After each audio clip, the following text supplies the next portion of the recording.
Gopal ji, I welcome you on this call on the occasion of IPO of Gaja Capital. Uh, Thank you. and I wish you all the best for the success of this IPO. Let's start this interaction by having an overview of the company's business. Your company is kind of a unique. It's in a unique place. So, if you can tell, let's do it in Hindi. थोड़ा जरूर। अच्छे से समझ में आएगा हमारी हाँ audience जी। को भी जी। हाँ जी। सो गजा ऑल्टरनेटिव एसेट मैनेजमेंट कंपनी हम्म। पब्लिक जा रही है, क्योंकि गजा कैपिटल लोग गजा ऑल्टरनेटिव एसेट मैनेजमेंट कंपनी के लिए इस्तेमाल करते हैं, और कभी कभी हमारे फंड्स जो कि एआईएफ फंड्स हैं उनके लिए भी इस्तेमाल करते हैं। तो हम्म। गजा कैपिटल जब पब्लिक जा रही है तो पहले तो ये कहना ज़रूरी है कि एएमसी एसेट मैनेजमेंट कंपनी, यानी कि फंड्स की मैनेजर, आपने देखा होगा हिंदुस्तान में अब म्यूचुअल फंड के मैनेजर्स एएमसीज लिस्टेड हैं कि नहीं। जी। वो एक तरह का, वो भी एक तरह की एसेट मैनेजमेंट कंपनी होती है। हम थोड़े भिन्न हैं। हम हम्म। ऑल्टरनेटिव फंड्स यानी कि venture capital private equity funds, Hindustan में जिन्हें एआईएफ कहते हैं, जो कि सेबी रेगुलेट करती है, उनको मैनेज करते हैं। हम्म। हमारा थोड़ा बिजनेस मॉडल सिमिलर है, समान है, और थोड़ा असमान भी है। समान कैसे है कि हम मैनेजर हैं, राइट। राइट।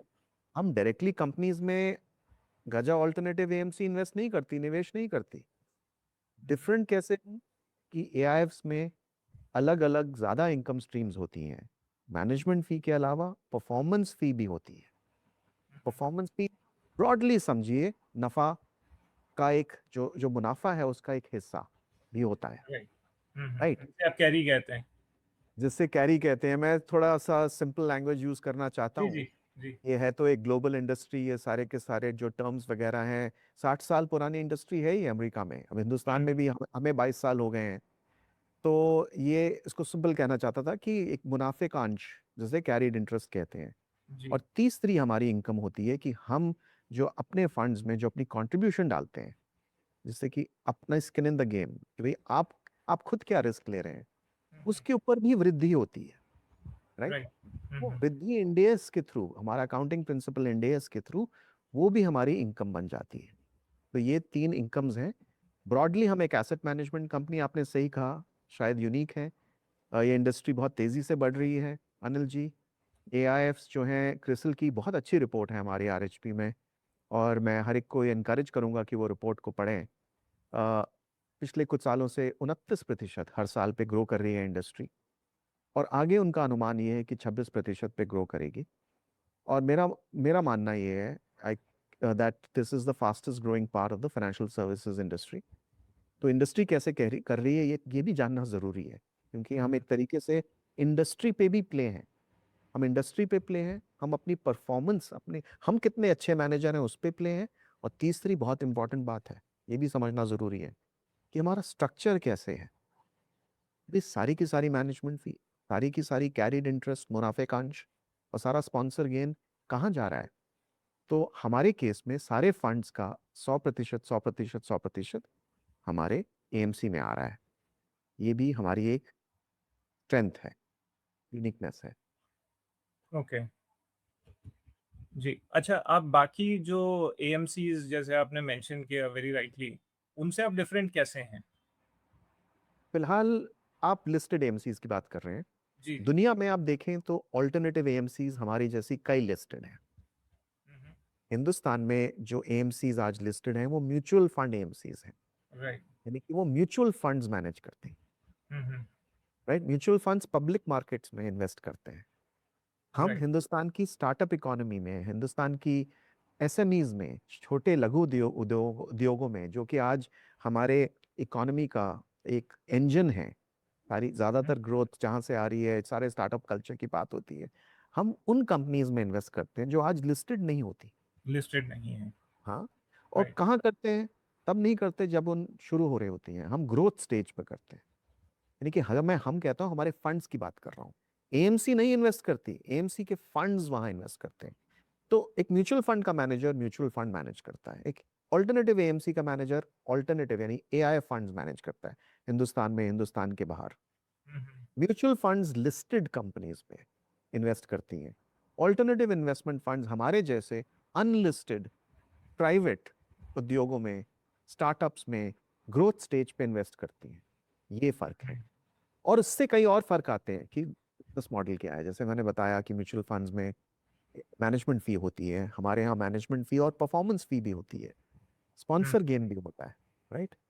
तो ये थोड़ी समान, ये इस तरीके से हम एक समान है, इस तरीके से हम भिन्न हैं। हम्म। और अगर एएमसीज की बात करें, जो लिस्टेड एएमसीज हैं वो मोस्टली म्यूचुअल फंड्स, इक्विटी हो या डेट साइड हो, वहाँ से वो लोग आते हैं, और वहाँ पे सेल्फ फंडेड कंपोनेंट जैसे आपने बताया अभी। हाँ जी, आप क्या कह रहे थे कि mutual fund AMCs mutual funds में इन्वेस्ट करती हैं, sorry, mutual fund AMCs mutual funds को मैनेज करती हैं, right. Alternative AMCs alternative funds को मैनेज करती हैं। म्यूचुअल फंड से एक मैनेजमेंट फी मिलती है, ऑल्टरनेटिव फंड्स में हमें मैनेजमेंट फी मिलती है, हमें परफॉर्मेंस फी भी मिलती है। उसके अलावा हम अपने फंड्स में खुद इन्वेस्ट भी करते हैं, राइट। राइट। हम वही जो है रिस्क लेते हैं जो कि हमारे इन्वेस्टर्स लेते हैं। उससे क्या होता है कि हमें अच्छे इन्वेस्टर मिलते हैं, हमें अच्छी टर्म्स मिलती हैं, और हम कम खर्चे पर ये पैसा रेस कर पाते हैं। ये बहुत ज़रूरी है कि किस पैसे किस खर्चे पे आप रेस कर रहे हैं, बहुत ज़रूरी है किससे रेस कर रहे हैं, बहुत ज़रूरी है किस टर्म्स पे रेस कर रहे हैं। बिकॉज अनलाइक म्यूचुअल फंड्स में तो हर एक को सेम एक समान फीस मिलती है, हमारी इंडस्ट्री में अलग अलग फीस मिलती है, मतलब फीस में बड़ी वेरिएशन है। तो हमने पिछले 22 साल से कहते हैं एक ग्लोबल प्लेबुक, यानी कि दुनिया में के बाकी हिस्सों में सक्सेसफुली लोगों ने कैसे काम किया है उससे सीख के काम किया है। तो ओके। उससे हमने उन पद्धतियों को, उन सिद्धांतों को फॉलो करने की चेष्टा की है। जी। राइट। परफेक्ट। तो आपका जो, let's talk about the last component first. You mentioned आपका स्किन इन द गेम है इसके अंदर, और काफी अच्छा खासा है। So first of all let's quantify it. Secondly, अगर आप ये भी बता पाएं कि आप किस टाइप के बिजनेसेस में इन्वेस्ट करते हैं, क्या जरूर देखते हैं आप वहाँ पे, कौन सी चीज़ आपको हीरा लगती है और कौन सी आपको कांच नजर आती है, ये कैसे आप परखते हैं? दूसरे से शुरू करते हैं। जी। अगेन मैं कहना चाहूंगा कि गजा ऑल्टरनेटिव एएमसी उद्योगों में निवेश नहीं करती, गजा ऑल्टरनेटिव एएमसी के फंड्स उद्योगों में निवेश करते हैं। जी। तो जब आप मुझसे सवाल पूछ रहे हैं, आप फंड्स के बारे में पूछ रहे हैं, राइट। वो भी समझना जरूरी है। हम जो है ग्रोथ स्टेज पर, यानी कि जहाँ पे कंपनी की ग्रोथ आ जाती है वहाँ पे इन्वेस्ट करते हैं। आज हीरा क्या है, कांच क्या है, कोई नहीं बता सकता। पर हाँ, we have gotten better and better at it, कि भाई कैसे हम कंपनीज को देखते हैं, कैसे उनको हम बहुत रिसर्च करते हैं, यानी कि अनुसंधान करते हैं। हम कंपनी से जब उनको पूंजी की आवश्यकता होती है उसे कई सालों पहले मिलते हैं, तो हमारे अपने थीसिस हैं, हमारी अपनी कवरेज है। उसके बाद हम एक तरीके से कंजर्वेटिव इन्वेस्टर हैं, और उसके बावजूद हमारी हर इन्वेस्टमेंट फंड से सक्सेसफुल नहीं होती। क्वेश्चन ये है कि क्या फंड सक्सेसफुल होता है। हमारे लिए, मैनेजर के लिए और इन्वेस्टर्स के लिए फंड की सक्सेस इज इम्पॉर्टेंट, यानी कि फंड में ज़्यादा इन्वेस्टमेंट सक्सेसफुल होनी चाहिए, ना कि कम। और मैनेजर के लिए क्या ज़रूरी है कि उसको मैनेजमेंट फी मिले, वो इतना नफ़ा कमाए कि उसको नफ़े का अंश भी मिले, और उसकी अपनी कंट्रीब्यूशन पे वो बढ़े। तो ये रही दूसरी बात। राइट। जहाँ तक बात रही हमारी स्किन इन द गेम की, तो औसतन हमारा 6.4% स्पॉन्सर कंट्रीब्यूशन रहा है। इसका कहने का मतलब ये है कि अगर हमने 100 रुपए अपने फंड्स के लिए निवेशकों से उठाए हैं, तो हमने उसमें से 6 रुपए 40 पैसे खुद डाले हैं। इसको ओके। हम बढ़ाते रहे हैं। हमारे लेटेस्ट फंड में ये 8 रुपए 50 पैसे हो गया, 8.5%। और हमारा अपना ध्येय है कि इसको बढ़ा के हम 10% कर दें। हम okay. We want to be best, कहते हैं ना, बेस्ट इन क्लास। और अगेन उससे मैं बताऊंगा क्या है, ये कोई ईगो की बात नहीं है, ये बिजनेस मॉडल की बात है। ये डिसाइड करता है कि आपकी क्वालिटी ऑफ इन्वेस्टर्स क्या है, वो आपको क्या टर्म्स देते हैं, और तीसरी बात, आप किस खर्चे पे, क्या बिना डिस्ट्रीब्यूटर के पैसा रेज कर सकते हैं कि नहीं। तो हमें इन तीन चीजों में बड़ी सहायता हुई है अपनी स्पॉन्सर कंट्रीब्यूशन को ज्यादा रखकर। ओके। कहीं ऐसा तो नहीं कि गोइंग फॉरवर्ड लॉन्ग टर्म में आप इन्वेस्टर्स को ही बाहर निकाल दें और आप कहें कि हम अपने 10% टारगेट को इंक्रीज करके 20% करेंगे, फिर 30% करेंगे, फिर जिम साइमंस की तरह एकदम आउट कर देंगे इन्वेस्टर्स को? हमारा परमानेंट कैपिटल व्हीकल जिसे कहते हैं पीसीवी, परमानेंट कैपिटल व्हीकल बनने का कोई अभी अंदाजा नहीं है, कोई ध्येय नहीं है। ओके। इस इंडस्ट्री में एक सोच समझ के साथ आए हैं। हम बहुत सालों से कर रहे हैं, जब कम लोगों को मालूम था कि ऑल्टरनेटिव फंड्स क्या होते हैं। एक भागीदारी की बात है।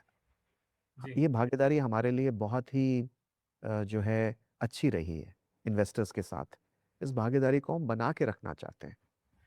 हम फंड्स का साइज बढ़ा रहे हैं, तो हम ज़्यादातर कैपिटल, ज़्यादातर पूंजी तो इन्वेस्टर्स से ही रेस कर रहे हैं, बट उसमें अपनी skin in the game increase कर रहे हैं। और गजा ऑल्टरनेटिव एएमसी अपने आप को एक मैनेजर के तौर पे देखती है, ना कि परमानेंट कैपिटल व्हीकल के तौर पे। गॉट और इट। एज अ मैनेजर वो अपनी अर्निंग्स को कैसे बढ़ाती है? फीस कमाकर, मुनाफे का अंश कमाकर। राइट। तो इस तरीके से अपनी इनकम को बढ़ाती है। और अपने उसके खर्चे क्या हैं? सिर्फ लोगों के खर्चे हैं। लोग कोई सिर्फ नहीं है, सबसे बड़ा एसेट है, जी। राइट। 70% हमारा खर्चा जो है लोगों का खर्चा है। उसके अलावा हमारे पास कोई फिक्स्ड एसेट्स ऐसा नहीं है। Our plant and machinery is our people, right. तो ये खर्चा हो जाता है, ये आमदनी हो जाती है। और आपके सवाल का जवाब जो था वो ये है कि हम अपने आप को एक एएमसी के तौर पे देखते हैं, ना कि एक परमानेंट कैपिटल व्हीकल के तौर पे। ओके। ऑलराइट।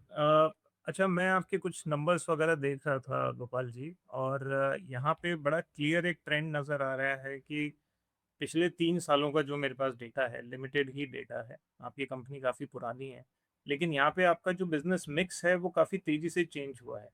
जो कैरी बताइए। कंपोनेंट है वो काफ़ी ज़्यादा इंक्रीज हो गया है, राइट। और बाकी जो कंपोनेंट है वो उतने ज़्यादा हाँ, मैं प्रॉमिनेंट। समझाता हूँ। ये जी। समझना बहुत ज़रूरी है। देखिए, म्यूचुअल फंड्स में जो है मैनेजर को एनएवी पे फी मिलती है। हम्म।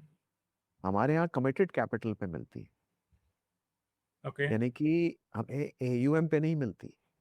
हम्म। जो सपोज आपने एक फंड रेज किया, 1000 करोड़ का रेज किया, वो बढ़ के 1000 का 3000 हो गया, आपकी हम्म। फीस 3 गुना नहीं हो जाएगी, मैनेजमेंट फीस, ओके। राइट। तो हम्म। मैनेजमेंट फी कैसे बढ़ती है? जब कमिटेड कैपिटल बढ़ता है।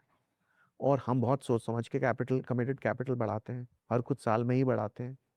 तो मैनेजमेंट फी एक बहुत स्टेडी तरीके से रहती है और एक स्टेप फंक्शन में इंक्रीज करती है, राइट। ठीक है। कैरी की बात क्या है? Carry is actually a positive sign, sign of maturity. मैंने कहा ना कि प्रॉफिट का अंश मिलता है एक फंड के बैक एंड में, पर क्योंकि अब हम 22 साल पुराने हो गए हैं, तो अब वो फ्रंट एंड में आ गया है, तो अब वो आने लग गया है। ये तो अच्छी बात है। इससे तो हमारे बिजनेस की आमदनी बढ़ रही है, हमारे बिजनेस का यील्ड बढ़ रहा है। और ये भी अगर आप ग्लोबल प्लेबुक देखें, ऐसे ही होता है। ओके। जैसे मैनेजर्स मैच्योर होते हैं तो फिर वो कैरिड इंटरेस्ट कमाने लगते हैं। जैसे फंड्स मैच्योर होते हैं तो वो जो है स्पॉन्सर गेन कमाने लगते हैं। तो यही तो खूबी है अब इस बिजनेस की, कि अब इसके एक तरीके से इस मेज के 3 पिलर हैं: मैनेजमेंट फी, कैरिड इंटरेस्ट और स्पॉन्सर गेन, ना कि So, सिर्फ एक या ना कि सिर्फ दो। got it. So let's talk about management fee first. So management fee is charged as a percentage of committed capital, right? Committed capital. And but the carry interest is realized only on the total gains or realized gains only?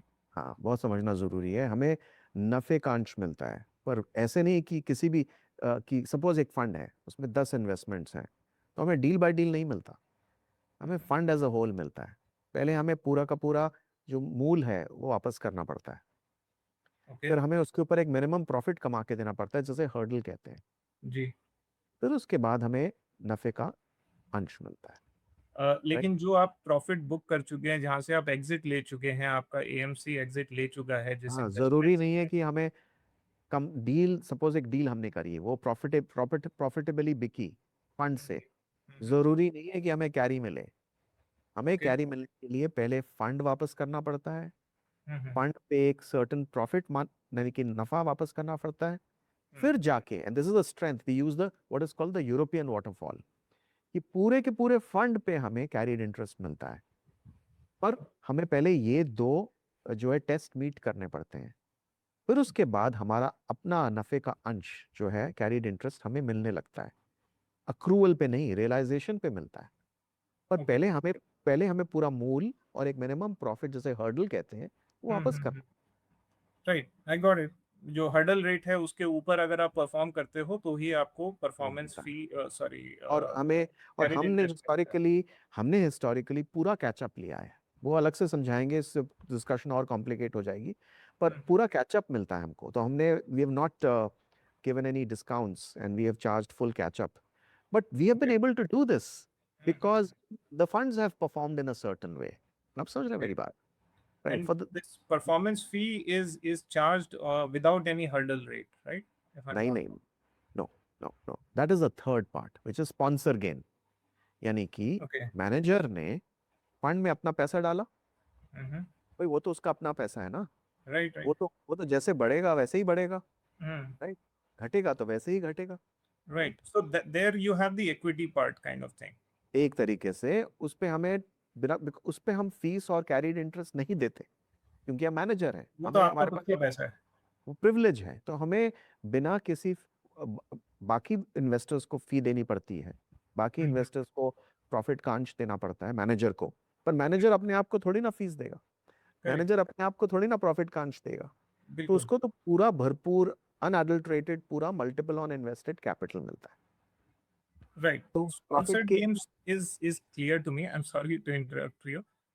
Sponsored games is kind of fine. ये आपका खुद का capital है, आप उसके ऊपर profit कमाए loss कमाए वो कम्प्लीटली आपका है। लेकिन मैं बेसिकली डिस्टिंग्विश करना चाह रहा हूँ परफॉर्मेंस फी में और कैरी में।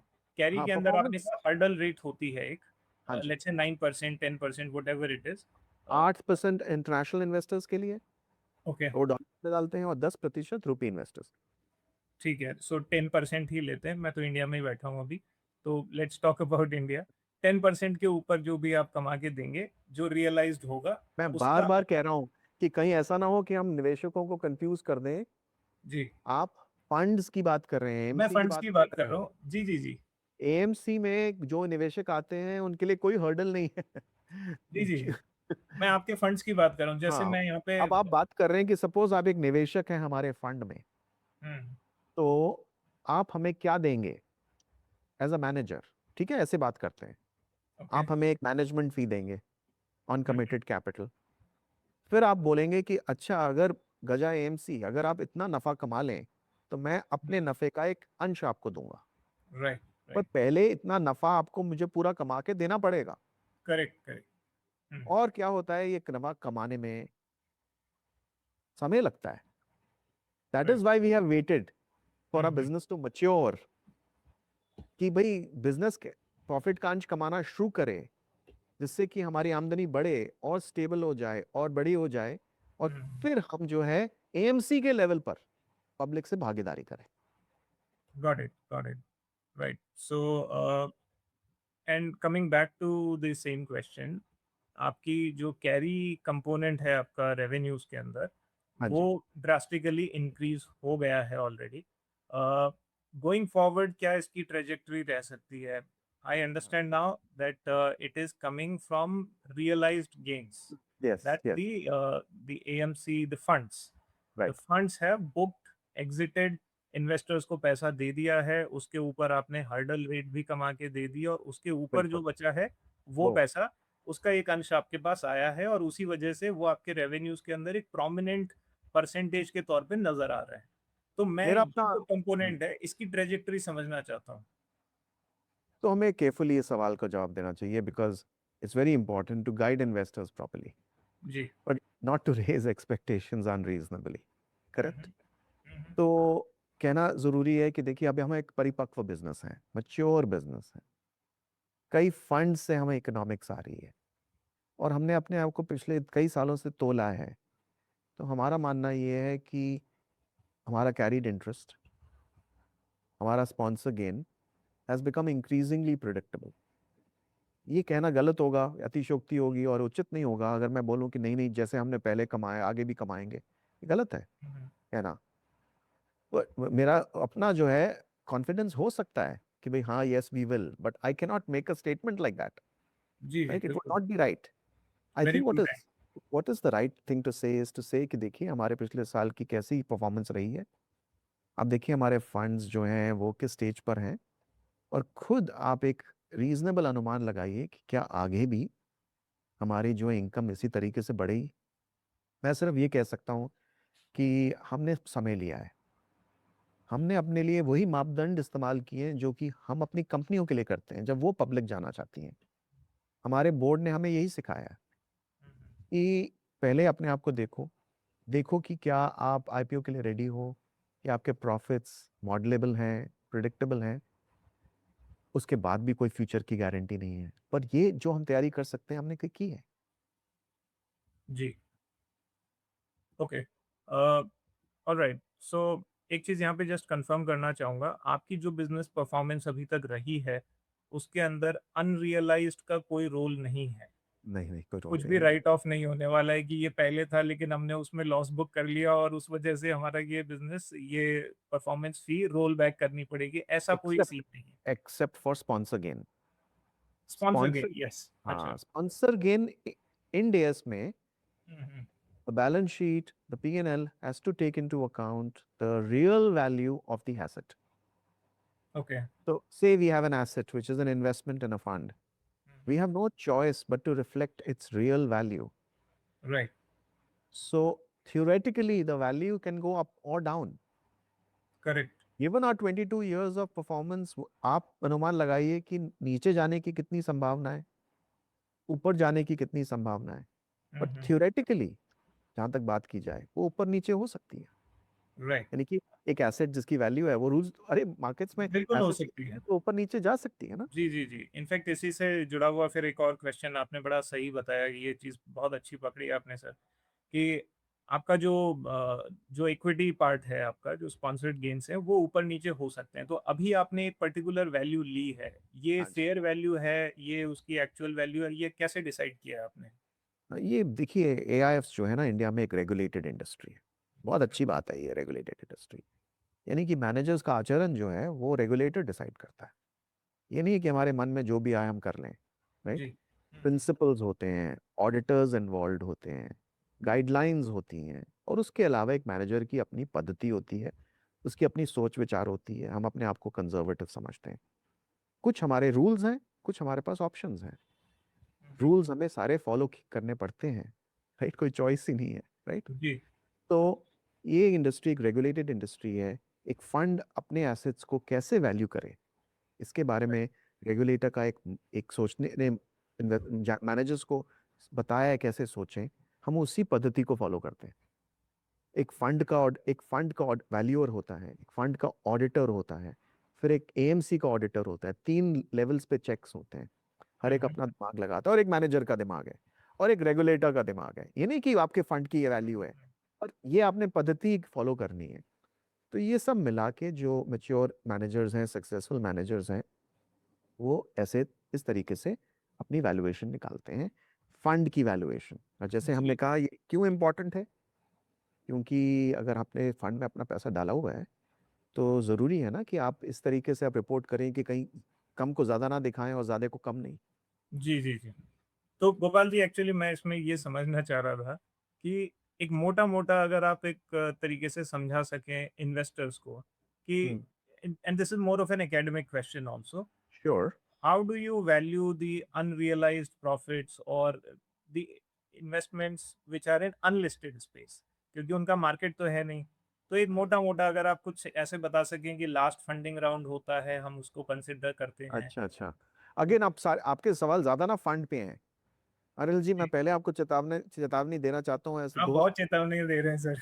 कि ना आप जो है लोगों को हमारे आप हमें आप हमारे लिए कस्टमर क्रिएट कर रहे हैं हमारे फंड के लिए, जी राइट? तो बहुत अच्छी बात है, पर आप फंड्स की ही ज्यादा बात कर रहे हैं, एएमसी की नहीं। पर तब भी मैं आपके सवाल का पूरा जवाब देता हूँ। जी। देखिए अब ये इंडस्ट्री काफी बड़ी हो गई है। अब हम्म। बहुत कम ऐसी बिजनेसेस हैं जिनका कि कोई और मापदंड नहीं होता, कोई और कंपैरिजन नहीं होता, राइट? तो हाँ, ये बिजनेसेस कभी कभी उनमें प्रॉफिट्स नहीं होते, बट जहाँ पे प्रॉफिट्स नहीं होते वहाँ पे पिछला राउंड होता है, वहाँ पे दूसरी तरह की कंपनीज होती हैं, उनसे कंपैरिजन किया जा सकता है, पब्लिक मार्केट से मल्टीपल लिए जा सकते हैं, जैसे कोई कंज्यूमर बिजनेस है, राइट। अब उस तरह का कंज्यूमर बिजनेस हो सकता है लिस्टेड ना हो, बट कंज्यूमर बिजनेसेस तो लिस्टेड है, उनके मल्टीपल्स हैं, राइट। तो वैल्यूअर्स जो हैं ये सब चीजों को लेकर, कंपनी की सेल्स लेकर, कंपनी की इबिडा जैसे कहते हैं लेकर, प्रॉफिट्स लेकर, कंपनी की ग्रोथ लेकर, बहुत बड़ी चीज है ग्रोथ लेकर, ये सब लेकर अनुमान लगाते हैं कि इस कंपनी की क्या वैल्यू है।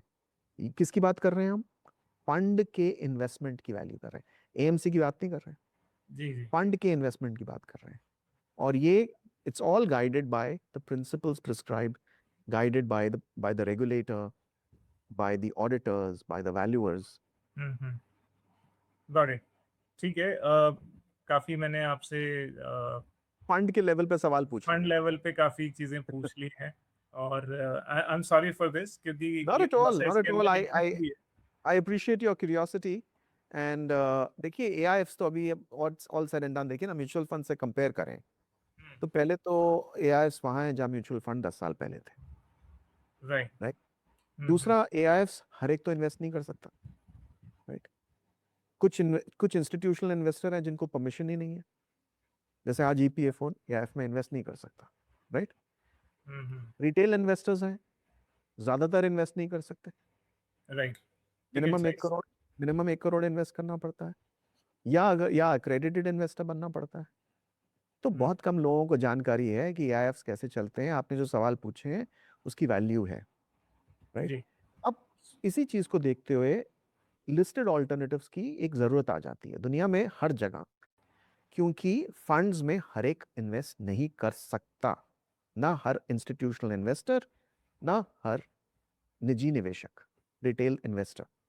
तो लिस्टेड ऑल्टरनेटिव्स की आवश्यकता आ जाती है, क्योंकि take a REIT, take an InvIT और take an alternative AMC, anybody can invest in them, correct. They are transparent, they are liquid. तो इससे ज्यादा लोगों को पार्टिसिपेट करने की कोशिश की अपॉर्चुनिटी मिलती है, एक अवसर मिलता है। पर ये समझना चाहिए कि एएमसी में इन्वेस्ट करना फंड में इन्वेस्ट करने से अलग है, right right. Right. It is not the same as correct. Investing in a fund. या। ये मैनेजर है, जैसे म्यूचुअल फंड का मैनेजर होता है, हम एआईएफ के मैनेजर हैं। एआईएफ में आपको इन्वेस्ट करने की रुचि है, बहुत अच्छी बात है। तो आपको मैनेजर के पास जाना पड़ेगा और बोलना पड़ेगा कि भैया आप मुझे अपने फंड में इन्वेस्ट करने का अवसर दीजिए, और मैं जो है जो भी है 10-12 साल आपके साथ में भागीदारी करने को तैयार हूँ। राइट। और वो एक अलग दुनिया है। बिल्कुल। राइट। सो अब यहाँ पे बात करते हैं थोड़ा एएमसी लेवल पे, फंड लेवल से ऊपर उठ के। नाउ वी आर हाँ। Talking about managers, you being the AMC. Hmm. So आपके शायद 3 फंड्स जो हैं वो अभी आ चुके हैं। 3 फंड्स में आप एग्जिट ले चुके हैं, ये कहना सही होगा? या तीसरा नहीं जो है अभी नहीं, अनरियलाइज्ड है, पार्शियली बुक्ड है? देखिए तीसरे से तो हम इन्वेस्ट कर रहे हैं, अच्छा। राइट। उसकी अभी डिसइन्वेस्टमेंट की जर्नी शुरू होगी। राइट। जिसको हम फंड 4 बोलते हैं, अपना जो लेटेस्ट फंड है वो तो अभी इन्वेस्ट कर रहा है। ओके। उसकी जो है जर्नी अभी शुरू होगी डाइवेस्ट करने की। अभी तो उसमें निवेश हो रहा है। ओके। हम्म। और सवाल पूछिए। आपकी जो प्रायर इन्वेस्टमेंट्स हैं, फंड, हमारे नहीं, हमारे फंड्स के इन्वेस्टमेंट आपके है। फंड्स के हैं। सो मैं अभी यहाँ पे आपकी बात करूंगा, लेकिन आप हाँ जी। ऑपरेट तो फंड्स के थ्रू ही कर रहे हैं।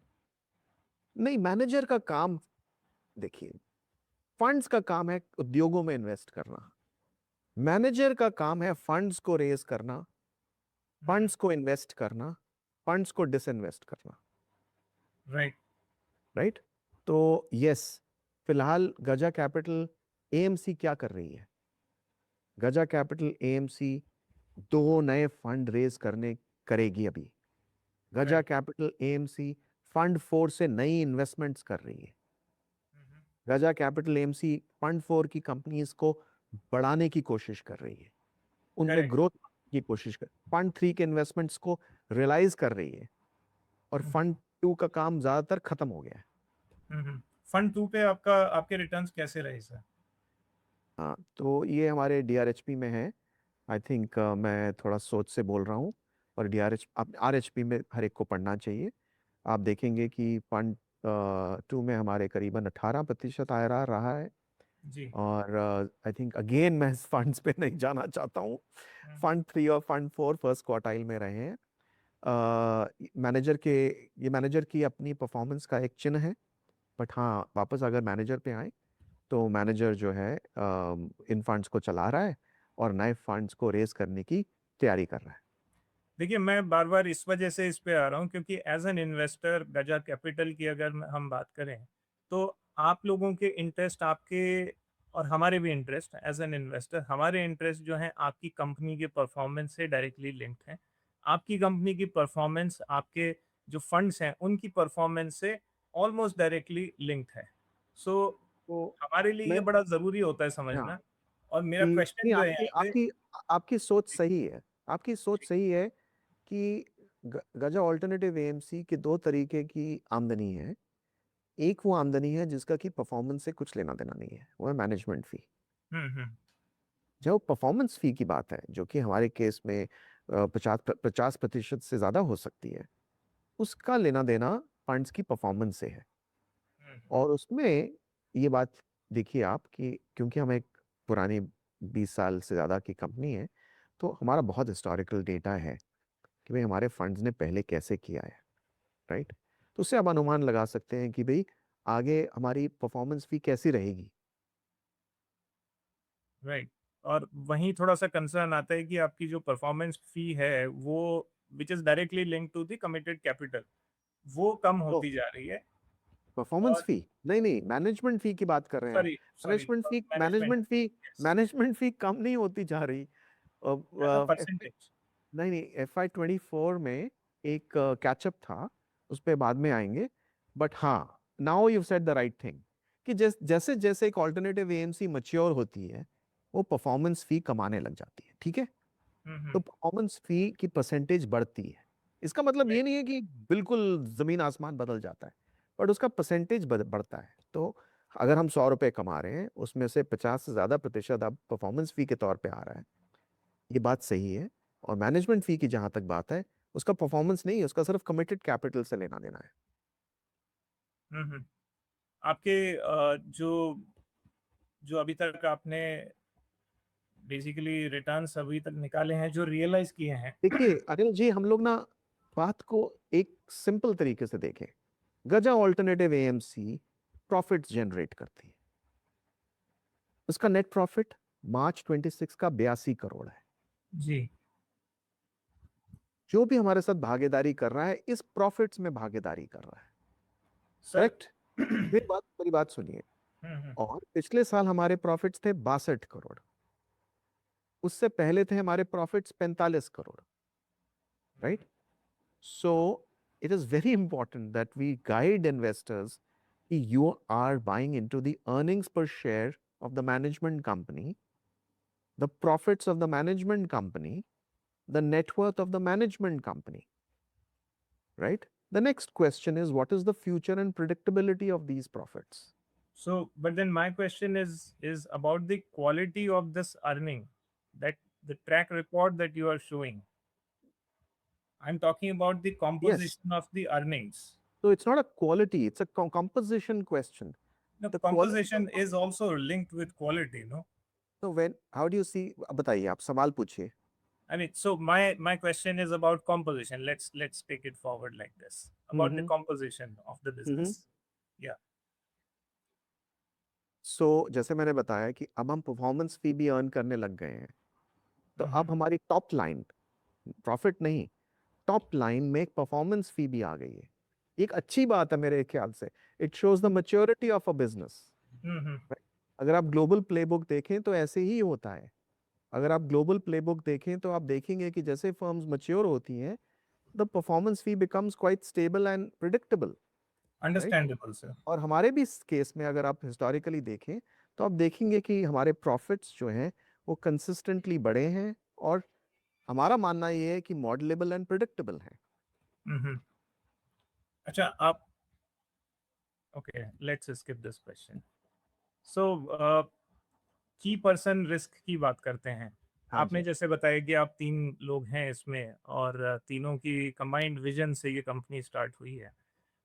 उम्मीद ये है कि गोइंग फॉरवर्ड भी ये चीज़ ऐसे ही चलती रहे and I think this is a fairly established industry. People join, people leave also in between, the teams also disassemble and create new funds. So question ये है कि यहाँ से गोइंग फॉरवर्ड ये एक की मैनेजमेंट रिस्क, की पर्सन रिस्क जो होता है, इसको आप कैसे देखते हैं? हम्म। तो पहले तो हिस्ट्री देखें, जी। राइट, कि तीनों के तीनों को फाउंडर्स 22 साल से एक साथ हैं। हम्म। आपने खुद ही कहा कि हमारी इंडस्ट्री में आमतौर पे ये देखा नहीं जाता, राइट। दूसरी बात ये कि आज 6 पार्टनर हैं, 6 सीनियर पार्टनर, तो हम पार्टनरशिप को बढ़ा रहे हैं। वो जो 3 नए पार्टनर हैं वो भी कई सालों से कंपनी के अंदर है। जी। तो stability is not an opinion, as far as Gaja Capital is concern, senior leadership की stability is a fact. Hmm. Private equity में ना हो, जनरली इंडस्ट्री में, बट गजा कैपिटल में फैक्ट है, और मैं कहूंगा सब सफल फर्म्स में भी फैक्ट है। जो ओके। सफल फर्म्स होते हैं उनमें स्टेबिलिटी होती है। हम्म। दूसरा सवाल आता है, स्टेबिलिटी क्रिएट कैसे हुई है? क्योंकि अगर ये चीज हम समझ लें तो फिर हम फ्यूचर के बारे में भी सोच सकते हैं। बिल्कुल। वो स्टेबिलिटी इसलिए क्रिएट हुई है because of skin in the game. ये सारा जो बिजनेस है वो टीम के पास है। until recently, even such a 100% of the business at one stage was with the team. हम पिछले साल हमने प्री आईपीओ किया तो उससे घट गया, बट हमारी वी ओन द बिजनेस। दूसरा, हमने अपनी सारी की सारी इनकम बिजनेस के अंदर डाली है।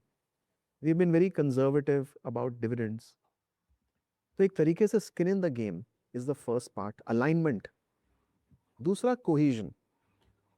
कुछ लोगों की स्ट्रेंथ इन्वेस्टिंग है, कुछ लोगों की स्ट्रेंथ ऑपरेटिंग है। फिर उसके अलावा एक चीज, स्ट्रैटेजी कंसिस्टेंसी। जिस की स्ट्रैटेजी हमारी बड़ी कंसिस्टेंट रही है, राइट। ये नहीं है कि कुछ किसी इंसान की आज आवश्यकता थी तो कल उसकी आवश्यकता नहीं है क्योंकि आपने स्ट्रैटेजी बदल ली। तो राइट। ये एक दुनिया की सफल फर्म से सीखने की जरूरत है। इस एक बात क्लियर है कि सफल फर्म्स वो होती हैं जिनमें टीम स्टेबल हो। ये बात भी क्लियर है कि हमारी टीम स्टेबल रही है। वो कैसे रही है कि हमने दूसरों से सीखकर वही सिद्धांत, वही पद्धतियां फॉलो करी हैं, और इसमें कोई बदलाव नहीं है। ये नहीं है कि आप देखिए आज आईपीओ कर रहे हैं, 550 करोड़ का कर रहे हैं, 450 करोड़ तो प्राइमरी है। ओएफएस कितना कम है, ये नहीं है कि लोग बेच के बाहर जा रहे हैं, राइट। राइट। ये नहीं राइट। तुमसे डिविडेंड बढ़ा दिए, राइट। तो कल भविष्य के बारे में कहना मुश्किल है, भगवान के हाथ में है। अब आते हैं उस पे कि की पर्सन रिस्क ये भी होता है कि भगवान की मर्जी, तो अगर किसी को कुछ हो जाए तो क्या कंपनी चलेगी क्या? उसके लिए आपको पार्टनरशिप बढ़ानी पड़ती है। यानी कि कई लोग लाने पड़ते हैं कि अगर कुछ लोगों को कुछ हो गया तो तब भी बिजनेस चल सकता है क्या? हमने हमेशा यही सोचा है कि भविष्य भगवान के हाथ में है। तो अगर किसी को कुछ हो गया तो कंपनी चलनी चाहिए, इस तरीके से हमने प्लान किया है। जी। ओके। Why IPO?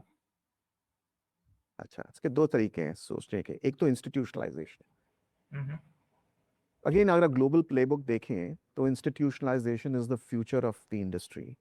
मैनेजर्स को इंस्टीट्यूशनलाइज करने में हमारे लिए next step is going public, because going public means greater transparency, more governance, etc., etc., etc. And institutionalization of managers is a win-win.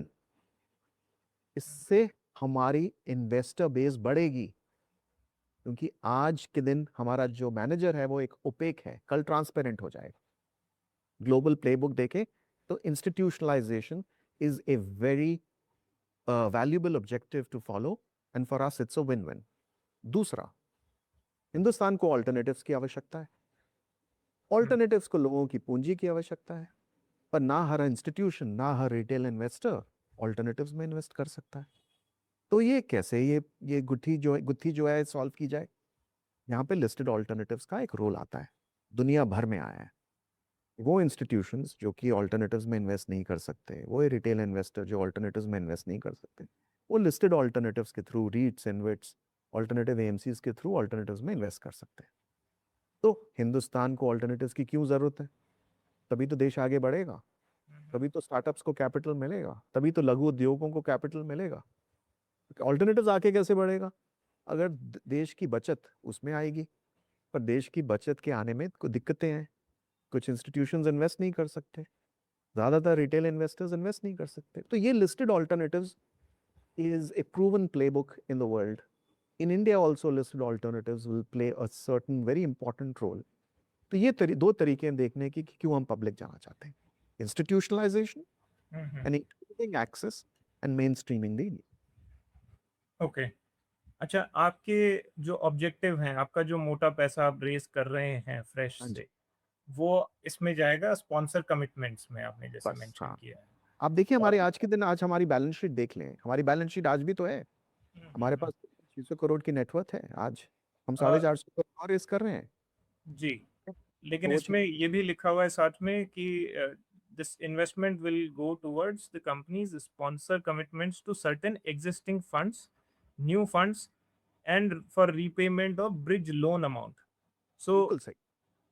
या सो बेसिकली यहाँ पे कंसर्न ये आता है कि ये कहीं ऐसा तो नहीं होगा कि इक्विटी इन्वेस्टर्स जो आपके एएमसी में इन्वेस्ट करेंगे, वो उनको हायर लेवल का जो इक्विटी वैल्यू अभी जो एग्जिस्टिंग आपके इन्वेस्टमेंट्स हैं वहाँ पे उनके लिए वो एंट्री पॉइंट बन जाएगा, या ये कैपिटल कंप्लीटली फ्रेश इन्वेस्टमेंट्स के लिए यूज होगी?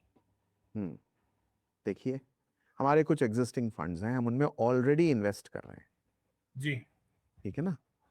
तो हमारे लिए as a manager terms are superior to other investors, क्योंकि हम फी और कैरी नहीं देते हैं। हम्म। फिर हम नए फंड्स बना रहे हैं, राइट? उसमें बिल्कुल शुरू में हम इन्वेस्ट करेंगे, राइट? सो ये कोई हम एग्जिस्टिंग वैल्यू एसेट्स नहीं खरीद रहे, हम अपने फंड्स में फेस वैल्यू पे पैसा डाल रहे हैं, राइट? तो और यही हम डालते रहे हैं। देखिए ना, हमारी नेटवर्थ देखिए, आज के दिन 600 करोड़ है। उसमें से सब्सटैंशियली एग्जिस्टिंग फंड्स में हमने डिप्लॉय की हुई है। हमारे पास कोई और एसेट नहीं है, राइट? मेरा फाइनेंशियल फर्म, कोई और बिजनेस नहीं है। तो जो हम फ्रेश कैपिटल रेज करेंगे वो भी तो वैसे ही इस्तेमाल होगा एग्जिस्टिंग फंड्स में। जो हमारी आउटस्टैंडिंग कमिटमेंट है उसको मीट करने में, जो हमारे नए फंड्स में फ्रेश कमिटमेंट करेंगे उसको मीट करने में। और अगर हमने पहले कोई एक हमने 20 करोड़ के करीब लोन लिया हुआ, ब्रिज लोन, उसका एग्जैक्ट अमाउंट हमारे आरएचपी में, उसको रीपे करने में, ये सब हमने कंसिस्टेंटली लिखा हुआ है। आप देखिए, आज we have a strong balance sheet, right?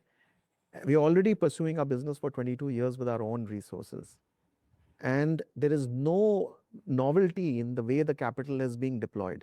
जैसे हम पहले अपना कैपिटल यूज कर रहे हैं वैसे ही आगे करते रहेंगे। सो इक्विटी जो आप रेज कर रहे हैं उसका कुछ पोर्शन डेट को रिटायर करने में भी खर्च होगा। हाँ, कुछ एक वो छोटा डेट अंश। वो डेट जो कि आपको एक लेवरेज भी प्रोवाइड कर रहा था, गोइंग फॉरवर्ड वो कंपोनेंट नहीं रहेगा अभी? हाँ जी, तो हमने अपने कमिटमेंट को ऑनर करने के लिए थोड़ा सा डेट लिया था, ओके। राइट? वो राइट। डेट को आप वापस रीपे करने में जाएगा। हम्म। कमिटमेंट उसके अगेंस्ट इन्वेस्टमेंट तो हो चुकी है। जी। ओके। वंडरफुल। अब एक क्वेश्चन सर, क्योंकि आप तो वैल्यूएशन के एक्सपर्ट हैं, कंपनीज को, और आप वैल्यू करते रहते हैं अपने फंड्स के थ्रू, आपके फंड मैनेजर्स भी करते रहते हैं। आपका जो बिजनेस है वो म्यूचुअल फंड से काफ़ी फंडामेंटली थोड़ा सा डिफरेंट है, इस सेंस में कि वहाँ पे रिकरिंग फीस जो होती है, जो मैनेजमेंट फीस कह लें जिसे, वो कंपोनेंट वही होता है, मतलब ज़्यादा ज़्यादा सब कुछ वही होता है, वहाँ पे कैरी का बहुत ज़्यादा कंसेप्ट नहीं होता है। और ऐसे बिजनेस को जहाँ पे कैरी और जो दूसरा एक परफॉर्मेंस लिंक्ड फीस जो होती है वो काफ़ी हाई हो सकती है, तो इन दोनों में कैसे डिफरेंशिएट करना चाहिए इन्वेस्टर्स को? पहले तो चित्र को बैलेंस करने की कोशिश करते हैं, बिकॉज आपने एक चीज हाईलाइट करी है। आपने एक चीज और भी आपको हाईलाइट करनी चाहिए कि म्यूचुअल फंड्स का कैपिटल कभी भी जा सकता है, कभी भी आ सकता है। हमारा तो 10 साल 12 साल तक कमिटेड रहता है। हम्म। ओके। बहुत, आप बहुत दूर तक देख सकते हैं कि हमें कब तक फीस मिलेगी। बहुत इंपॉर्टेंट बात है। जी। दूसरा, एक 22 साल पुरानी फर्म में जो आप परफॉर्मेंस फी की बात कर रहे हैं वो हमारा मानना है प्रिडिक्टेबल हो जाती है। तीसरा, फाइनली किसी भी बिजनेस को देखने का मेरा मानना ये है, ये वैनिटी मैट्रिक्स को नहीं देखना चाहिए. Even in the mutual fund industry today, the industry is mature. और फोकस तवज्जो किस तरफ है? अर्निंग्स पर शेयर एंड पी मल्टीपल, यानी कि ईपीएस और ईपीएस ग्रोथ. क्या पी मल्टीपल दिया जा रहा है? नेटवर्थ, बुक वैल्यू पर शेयर, रिटर्न ऑन नेटवर्थ, और उस पर क्या प्राइस टू बुक दिया जा रहा है. हमारा मानना ये है कि हमें भी मार्केट इस तरीके से ही देखेगी.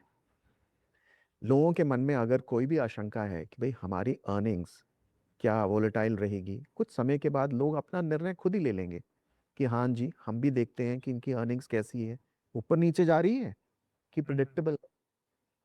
तो उस हिसाब से हमें एक प्राइस अर्निंग्स मल्टीपल मिलेगा नेट प्रॉफिट अर्निंग्स पर शेयर के ऊपर, और एक हमें प्राइस टू बुक मिलेगा बुक वैल्यू पर share based on return on net worth. Growth is very important. Profits किस तरीके से ग्रो कर रहे हैं, कितने साल ग्रो कर सकते हैं.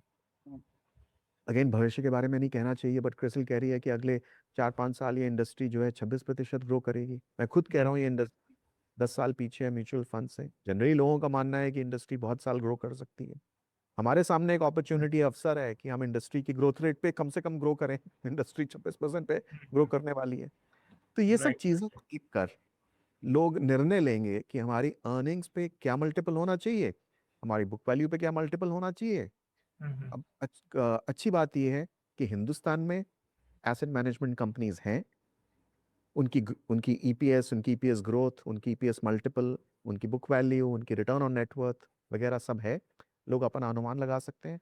हमने मार्जिन ऑफ सेफ्टी देने की कोशिश करी है. हमने win win margin of safety रखने की कोशिश करी है. हमने बहुत इन्वेस्टर्स से मिले, सबसे फीडबैक लेके प्राइस बैंड लगाया है 152 से 160 रुपए का.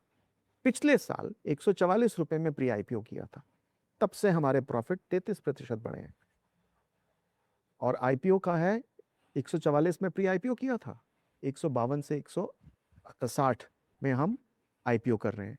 तो ये सब लोगों को बातचीत करके, इंस्टीट्यूशन से मिल के, अपना प्री आईपीओ देखकर, अपने बोर्ड की गाइडेंस लेके कि मार्जिन ऑफ सेफ्टी होना चाहिए निवेशकों के लिए, हमने ये प्राइस का निर्णय लिया है. चलिए, बहुत अच्छा है. जैसे आपने कहा, सब कुछ भगवान के हाथ में है. तो और वैसे भविष्य भगवान के आपने हाथ में. भविष्य भगवान के हाथ में है. और वैसे प्राइसिंग आपकी काफ़ी सही रही है कंसिडरिंग द नॉवेल्टी. तो मैं इस पे ज़्यादा बात नहीं करूँगा.